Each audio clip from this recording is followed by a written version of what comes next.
ஒரே ஒரு 5 லிட்டர் இதய மந்த்ரா கடல் எண்ணெய் பேக் ஒரு மாசம் முழுசுக்கும் அத்தனை சமையல முடிச்சு விடலாம். இதய மந்த்ரா. மேற்பட்ட தேயிலை தோட்ட குடும்பங்கள் தங்களுடைய வாழ்வாதாரமின்றி மிகப்பெரிய கஷ்டம். எனவேதான் வன உரிமை சட்டத்தின்படி ஏற்பாடு செய்திட வேண்டும் என்று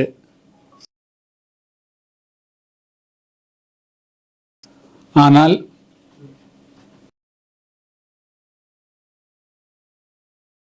சொந்த மக்களுக்கு எதிராகவே உச்சநீதிமன்றத்திலும் மறுசு வாழ்வுக்கு ஏற்பாடு செய்திருப்பது அவர்கள் நீதிமன்றத்திலேயும் வாதாடு இடையிலே நான்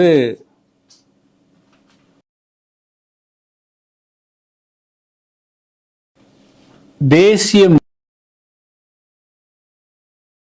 மக்களுடைய ஏற்படக்கூடிய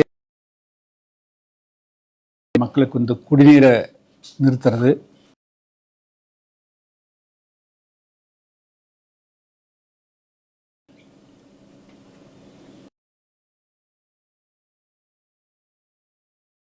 பல்வேறு விதங்களில் அந்த மக்களை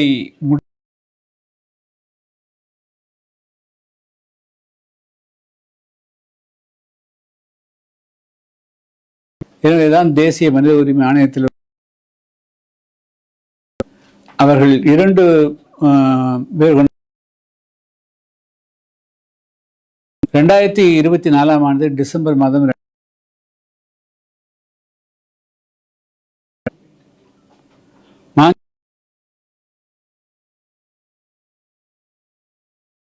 உத்தரவு 6 பிரகாரத்துக்கு.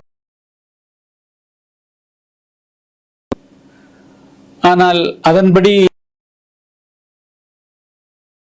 தான் மீண்டும் இந்த ஆண்டு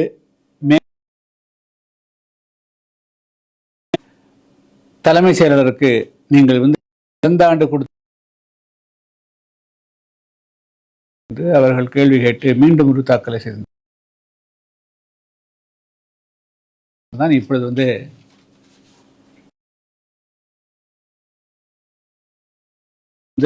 சென்னை யூனிவர்சிட்டி மதுரை கிளையிலே வழக்கு தொடுத்திருக்கிறது. நீதிமன்ற விசாரணைக்கு வர இருக்கிறது.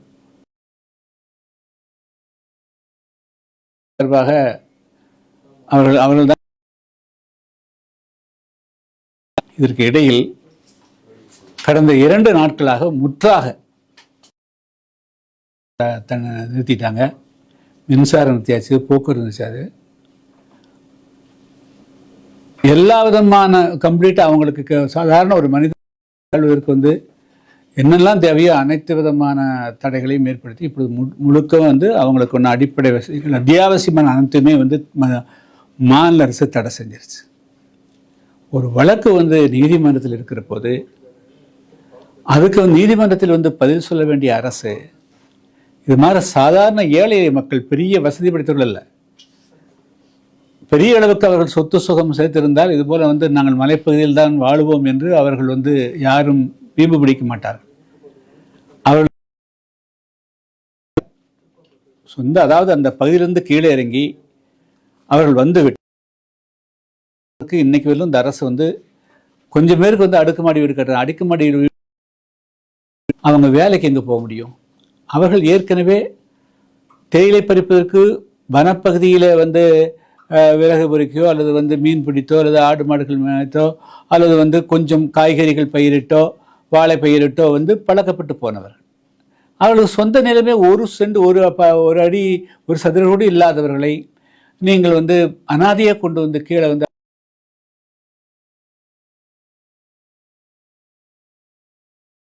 ஆணையம் பிறப்பித்த உத்தரவை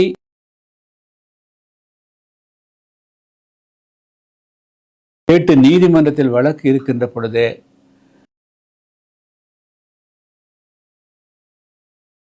அடிப்படை வசதிகளையும் அவர்கள்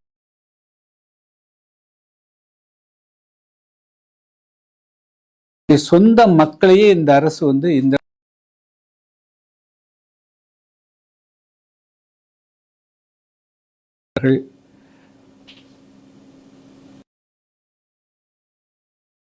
தலைமைச் செயலர் அவர்கள்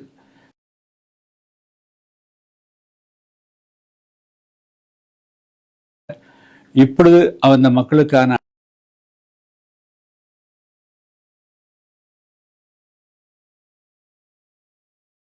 வலியுறுத்துகிறேன்.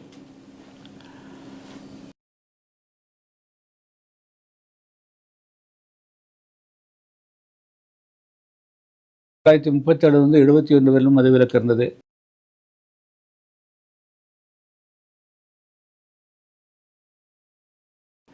அதுக்கு பிறகு மீண்டும் 74 நிறுத்தப்பட்டது. மதுவிலக்கு அமல்படுத்துவதும் ரத்து செய்யப்படுவதுமாக வந்து தொடர்ந்து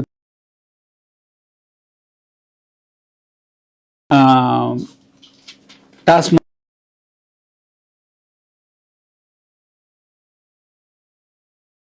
கிராமங்கள் தோறும் இளைஞர்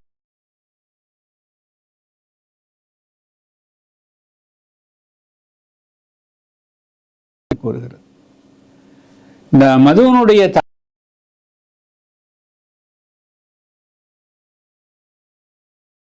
இதுல வந்து முதல்ல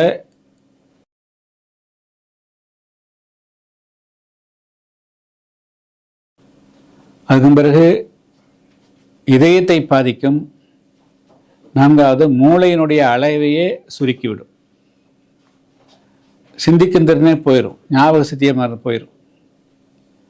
இவ்வளோ அது வந்து ஒரு அண்மையில் செய்யப்பட்டிருக்கிற ஆய்வினுடைய அடிப்படையில் மது எவ்வளவுங்கிற அளவே கிடையாது. மிக குறைந்த அளவு ஒரு நாள் சாப்பிட்டு கடந்த காலங்களில் வெளிநாடுகள் கூட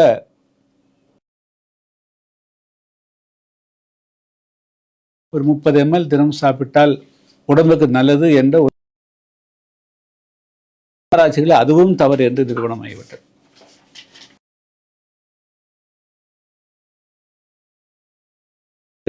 கள்ள வந்து உணவு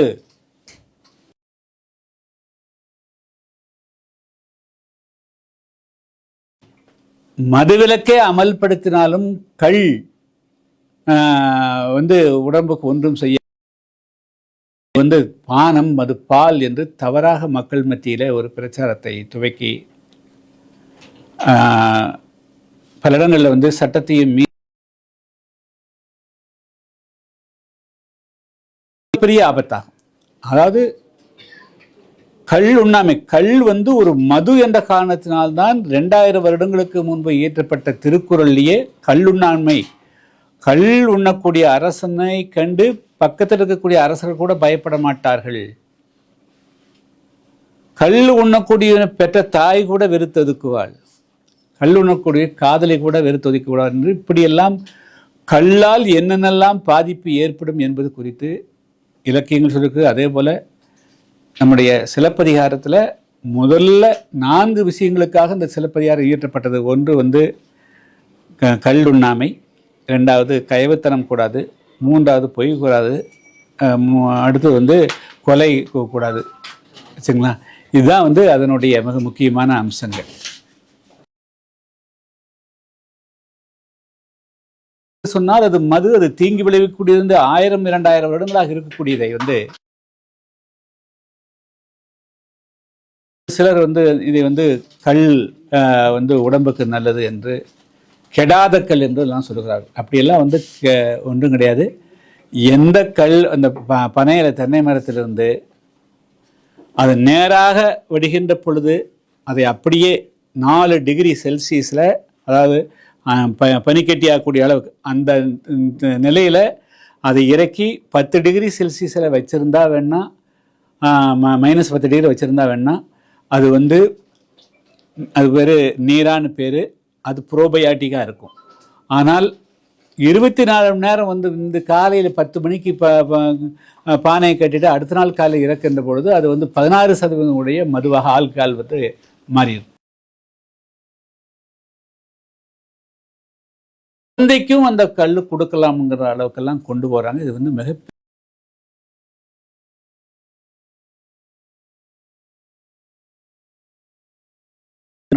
கல்லிலிருந்து விடுதலை, கல் சாராய வேண்டும் என்பதற்காக புதிய தமிழகம் கட்சியின் சார்பாக முதற்கட்டமாக 100 கருத்தரங்குகள் நடத்துவதற்கு கருத்தரங்குகள் பொதுக்கூட்டம் நடத்த முடிவு செய்து இந்த மாதம், அதாவது வந்து 27ஆம் தேதி அன்று, ஜூலை 27 அன்று திருச்சியில் வந்து 1000 பெண்கள் கலந்து கொள்ளக்கூடிய ஒரு கருத்தரங்கை, அதாவது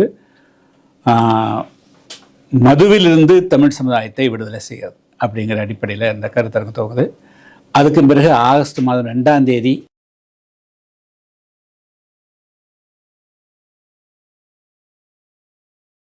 எல்லா தமிழ்நாடெங்கும் மதுவுக்கு எதிரான பிரச்சாரம் தான். சரி, அதாவது சாதி மதம் மொழி இனத்துக்கு அப்பாற்பட்டு பெண்களிடத்தில் ஒரே ஒன்றுக்கு வந்து ஏகமாக ஆதரவுன்னு சொன்னால் மதுவுக்கு எதிராக. டாஸ்மார்க் மூடணும், மது ஒழிக்கணுங்கிறதுல எல்லாரும் ஒரே உரிமை தகுந்த, என்ன அரசியலில் அவங்க மாறுபட்டு இருந்தாலும் கூட. ஸோ அதனால் இந்த தமிழ்நாட்டில் வந்து தமிழ்நாட்டை மக்களை வந்து மதுவினுடைய பிடியிலிருந்து காப்பாற்றுவதற்காக முதற்கட்டமாக ஜூலை 27 திருச்சியில் 2ஆம் தேதி, அதை தொடர்ந்து வந்து நாங்கள் வந்து எல்லா மாவட்டங்களிலும் எல்லா ஒன்றியங்களும்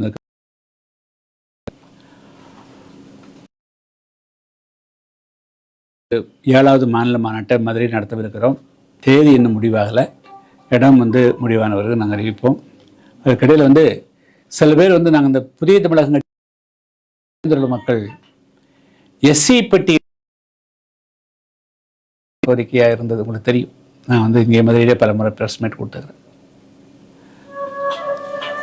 அதில் வந்து 7 உட்பிரிவுகளை ஒன்றாக்கி தேவேந்திர வேளாளர் என்ற ஒரு பெயர் அழைக்கிறதும், அதை வந்து எஸ்சியிலிருந்து நீக்கி மிக மிக பிற்பட்டோர் பட்டியல் வைக்கணுங்கிறது 2016 தொடர்ச்சியாக மாநாடுகள், உண்ணாவிரதங்கள், ஆர்ப்பாட்டங்கள் நடத்தினோம்.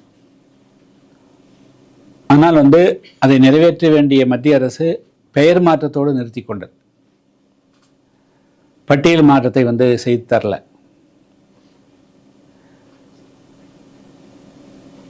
2021ஆம் ஆண்டு 4 வருடங்களுக்கு முன்பு நடைபெற்ற சட்டமன்ற தேர்தலில் புதிய தமிழகம் கட்சியின் சார்பாக அதனாலேயே நாங்கள் வந்து என்ன செஞ்சோம்னா, அப்போ வந்து உங்களுக்கு தெரிஞ்சிருக்கும், இது மாதிரி பட்டியல் வெளியேற்றத்துக்கு வந்து என்ன கோரிக்கை வச்சது பட்டியல் வெளியேற்றம். ஆனால் அதை நிறைவேற்றாமல் பெயர் மாற்றத்தோடு வந்து பிஜேபி நிறுத்தி கொண்டது. இப்பொழுது வந்து அப்போ கூட்டணிக்கு பேச்சுவார்த்தை நடக்கின்ற பொழுது எங்களுக்கு இதில் ஏதாவது ஒரு உத்தரவாதம், ஒன்று இன்னும் அடுத்த இது வந்து முதல் கட்டமாக இதை செஞ்சுக்கிறோம், அடுத்த கட்டமாக செஞ்சாரோங்கிற ஏதாவது ஒரு உத்தரவாதம் கொடுங்க, அப்பொழுதுதான் கூட்டணியில் சேர முடியும் என்பது கூட நாங்கள் வந்து 2021 வச்சு அதன் காரணமாகவே நாங்கள் வந்து கூட்டணிக்குள்ளே போகாமல் தனித்து நின்னோம். அதனால் எங்களுக்கு ஒரு மிகப்பெரிய பாதிப்பு கூட ஏற்பட்டது கூட சொல்லலாம். இப்போ அதை வந்து இப்போ மீண்டும் வந்து இப்போ இந்த தேர்தலுக்கு எடுக்க முடியாது. இப்போ நடைபெறக்கூடிய சட்டமன்ற தேர்தல் வந்து இது சட்டமன்ற தேர்தல். இப்போ ஒரு கோரிக்கை வச்சுன்னா மத்திய அரசு வைக்கணும், மாநில அரசு வைக்கணும். இது 2021-26 சட்டமன்ற தேர்தல் மிக மிக மிக முக்கியமானது. இந்த நாட்டில் வந்து ஏழை மக்கள், விளிம்பு நிலை மக்கள் வந்து ஆட்சி அதிகாரத்தில் பங்கு பெறாதனால நம்ம பல்வேறு விஷயங்கள் சட்டமன்றத்திலே பேச முடியறதில்லை. அதே போல் இந்த மக்கள் இன்னைக்கு இந்த தமிழ்நாட்டில் பல்வேறு விஷயங்கள் இருக்குது. 2021 சட்டமன்ற தேர்தலின் போது திமுக பல்வேறு வாக்குறுதிகளை கொடுத்தது, பல வாக்குறுதிகளை காப்பாற்றவில்லை. உதாரணத்துக்கு நீட் ரத்து பண்ணல, குறிப்பாக வந்து கல்வி கட்டணத்தை ரத்து செய்கிறதாக வந்து மாணவர்களுக்கெல்லாம் உத்தரவாதம் கொடுத்தாங்க. அதையெல்லாம் இன்னைக்கு அதனால் வந்து பல குடும்பங்கள் பெரிய கஷ்டத்துக்கு ஆளாங்க, எதுவுமே செய்யலை. இப்படி இருக்கிறப்போ 2026 ஒரு நல்லாட்சி அமையணும், நம்முடைய கருத்தையும் உள்வாங்கிய ஒரு மினிமம் காமன் ப்ரோக்ராமோட அனைத்து மக்களும் உள்ளடக்கிய ஆட்சி அதிகாரத்தை அமைப்பதற்கு உண்டான தேர்தல் நேரத்தில் சில அமைப்புகள் வேண்டுமென்றே குழப்ப வேண்டும். இந்த தேவேந்திர வேளாளர்களுடைய அந்த பட்டியல் வெளியேற்றங்கிற அந்த உணர்வை வந்து எக்ஸ்ப்ளாய்ட், அவர்களை சுரண்டக்கூடிய வகையில் சில அமைப்புகள் வந்து தேனியிலையும் அதே போல் திண்டுக்கல்லையும் மாநாடு போடுறாங்க. இதுக்கும் புதிய தமிழகத்துக்கும் எந்த விதமான தொடர்பு கிடையாது. தேவேந்திர மக்கள் இப்பொழுது வந்து அந்த கோரிக்கையை முன்னிறுத்துவது வந்து 2026 சட்டமன்ற தேர்தலில் அரசியல் அதிகாரத்தை நோக்கி அனைவரும் ஒன்றுபட வேண்டும் என்பதிலிருந்து அது திசை மாறி போயிடும். அதனால் புதிய தமிழகம் கட்சி 2026ஆம் ஆண்டு சட்டமன்ற தேர்தலை பொறுத்த மட்டிலும் ஆட்சி அதிகாரத்தில் பங்கு பெறுவது, கணிசமான வெற்றிகளை பெறுவது என்ற நோக்கத்தோடு மட்டுமே நாங்கள் வந்து இந்த தேர்தலை அணுகின்ற காரணத்தினால தேவேந்திர வேளாளர் மக்கள் பொய்யா பிரச்சாரம் பண்ணி இந்த நேரத்தில் வந்து சில பேர் வந்து தங்களுக்கு ஒரு களத்தை உருவாக்குவதற்காக இந்த மக்களை திசைக்கு அவர்கள் யாரும் இரையாகிவிட வேண்டாம். ஒரே நோக்கமாக இன்னைக்கு வந்து 2026 சட்டமன்றத்தில் ஆட்சி அதிகாரத்தை நோக்கி மட்டுமே பயணிக்க வேண்டும்ங்கிறது தான் எங்களுடைய வேண்டுகோள் ஆகும்.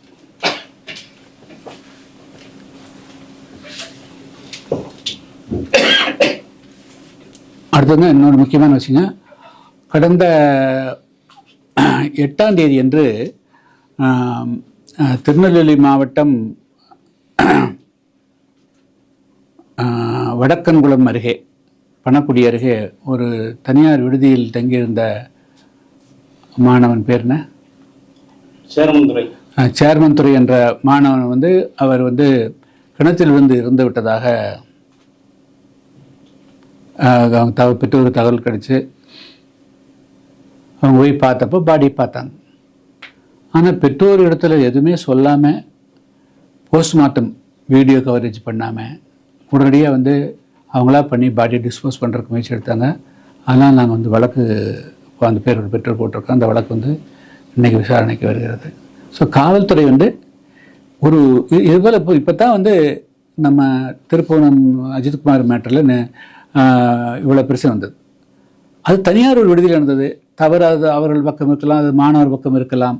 யாரும் உடனடியாக வந்து எந்த குற்றச்சாட்டு சொல்லலை. ஆனால் நேர்மையாக வந்து போஸ்ட்மார்ட்டம் நடத்துகிற கூட ஏன் காவல்துறை இது மாதிரி வந்து ஒருதலை பட்சமாக நடக்குதுன்னு தெரியல. ஸோ இதெல்லாம் மீண்டும் காவல்துறை தங்களை ஒரு படிப்பனையிலிருந்து இன்னொரு படிப்பனையாக ஒரு பிரச்சனையிலிருந்து கற்றுக்கொள்வதற்கு பதிலாக தவறு மேல் தவறு செய்கிறாங்க. அது ஏற்படுது இல்லைங்கிறது தான் என்னுடைய வேறு.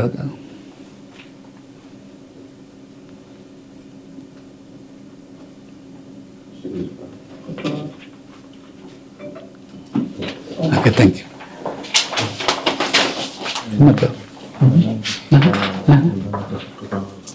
அது ஒன்று புதிய தமிழகம் கட்சியின் சார்பாக வந்து தேதிகளிலும் முதற்கட்டமாக சுற்றுப்பயணம் பண்ணுங்க. இன்று முதல் வந்து இப்பொழுது வந்து சிலுவுத்தூர், வத்ராயிருப்பு, அதுக்கு பிறகு வந்து ராஜபாளையம், தென் அதேபோல் குருவிகுளம் வந்தியவங்கள் வந்து தொடர்ச்சியாக வந்து 2ஆம் தேதி மாஞ்சோலை தேயிலை தொழிலாளர்களுக்கான பேர் நடக்குதுங்க. 23 மாலையிலும் 24ஆம் தேதி அரசியல் பயிரங்கம் நடக்குது.